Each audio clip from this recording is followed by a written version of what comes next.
जय हिंद दोस्तों। आज हम लोग बात करेंगे हिस्ट्री के कुछ महत्वपूर्ण क्वेश्चंस के बारे में। सबसे पहला क्वेश्चन है कि हड़प्पा की खोज किसने की थी? तो इसका सही उत्तर है हड़प्पा की खोज दयाराम साहनी ने की थी। दूसरा क्वेश्चन है कि हड़प्पा की खोज कब हुई थी? तो हड़प्पा की खोज 1921 AD में हुई थी। तीसरा है कि भारतीय पुरातत्व का पिता किसे कहा जाता है? तो ये कहा जाता है अलेक्जेंडर कनिंघम को। ठीक है। अगला क्वेश्चन है कि हड़प्पा सभ्यता किस युग की सभ्यता है? तो इसका सही जवाब होगा कि हड़प्पा सभ्यता एक कांस्य युग की सभ्यता है। हड़प्पा सभ्यता का सबसे बड़ा नगर कौन सा है? तो ये मोहनजोदड़ो है। यदि पूछता कि हड़प्पा सभ्यता का सबसे बड़ा भारतीय नगर, तो राखीगढ़ी आंसर होता। चलिए अगला प्रश्न हम देखते हैं। अगला प्रश्न है कि हड़प्पा किस नदी के तट पर है? तो हड़प्पा रावी नदी के तट पर है। ठीक है। किस स्थल पर बंदरगाह पाया गया है? तो इसका सही जवाब होगा लोथल। इसका सही जवाब क्या होगा? इसका सही जवाब होगा लोथल। चलिए आगे बढ़ते हैं। अगला क्वेश्चन क्या है कि हड़प्पा सभ्यता में विशाल स्नानागार और अन्नागार कहाँ पाया गया था? तो इसका सही जवाब होगा मोहनजोदड़ो। अगला है कि कांसे की नर्तकी की मूर्ति कहाँ पाई गई थी? तो इसका भी जवाब होगा मोहनजोदड़ो में पाई गई थी। अगला क्वेश्चन है कि सिंधु वासियों को किस धातु का ज्ञान नहीं था? सिंधु वासियों को लोहा का ज्ञान नहीं था। अगला है कि इंडिका के लेखक कौन है? तो इंडिका के लेखक, चलिए दोस्तों देखते हैं इंडिका के लेखक कौन है। तो इंडिका के लेखक के बारे में हम बात करेंगे। तो इंडिका के लेखक, ऑप्शन चेंज हो गया है, 11 में का ऑप्शन 12 में हो गया है। तो इंडिका के लेखक मेगास्थनीज हो जाएंगे। और अर्थशास्त्र की बात करें तो अर्थशास्त्र के लेखक कौटिल्य हो जाएंगे। चलिए दोस्तों अगले अगले क्वेश्चन की तरफ बढ़ते हैं। बुद्ध चरित्र की रचना किसने की थी? तो इसका सही जवाब होगा अश्वघोष घोष। चलिए अगले क्वेश्चन की तरफ बढ़ते हैं कि मगध की प्राथमिक राजधानी कहाँ थी या प्रथम राजधानी कहाँ थी? तो ये राजगिरी थी। और पाटलिपुत्र की स्थापना किसने की? तो उदयन ने की थी। ठीक है। अगले क्वेश्चन की तरफ बढ़ते हैं कि मौर्य वंश की स्थापना किसने की? तो मौर्य वंश की स्थापना किसने किया था? तो चंद्रगुप्त मौर्य ने किया था। ध्यान रखेंगे कलिंग का युद्ध कब हुआ था? 261 BC में हुआ था। कलिंग के युद्ध का उल्लेख अशोक के किस अभिलेख में है? तो 13वें अभिलेख में है। अगला क्वेश्चन है कि अशोक किस वंश का राजा था? तो ध्यान रखेंगे कि अशोक एक मौर्य वंश का राजा था। अगला क्वेश्चन है कि धम्म की शुरुआत किसने की थी? तो धम्म की शुरुआत अशोक ने ही की थी।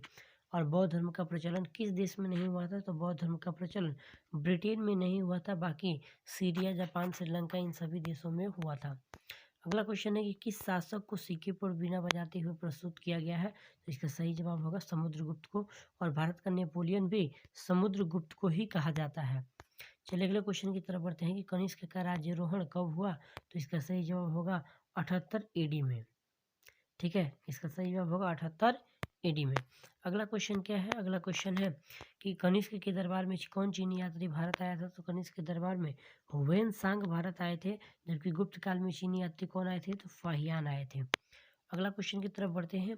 इन वेदों की संख्या कितनी है? तो दोस्तों वेदों की संख्या 4 है। ठीक है। और महाभारत के रचयिता कौन है?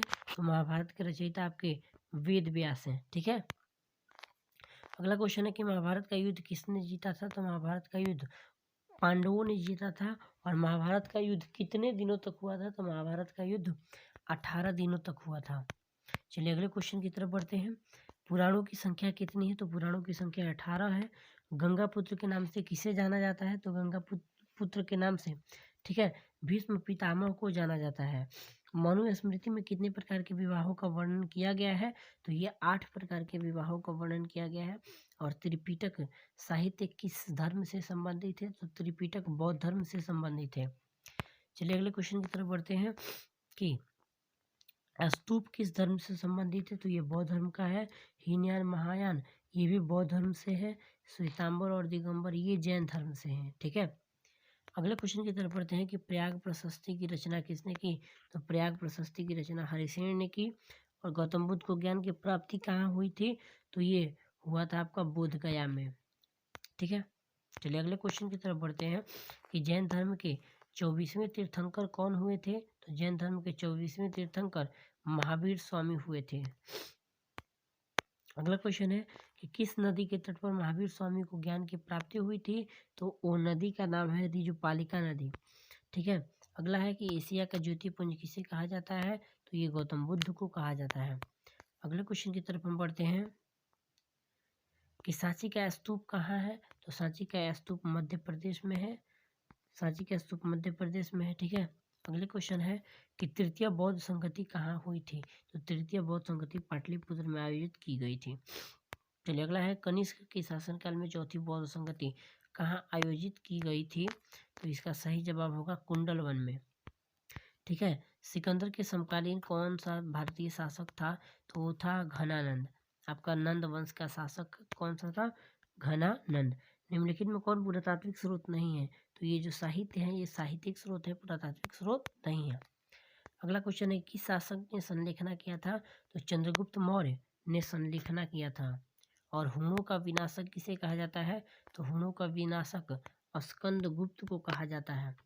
चलिए दोस्तों अगला ध्यान देंगे लास्ट क्वेश्चन कि गौतम बुद्ध ने अपने पहला उपदेश कहाँ दिया था, तो गौतम बुद्ध ने अपने पहला उपदेश दिया था सारनाथ में, जबकि सबसे ज़्यादा उपदेश श्रावस्ती में दिया था। तो ध्यान रखेंगे इन क्वेश्चन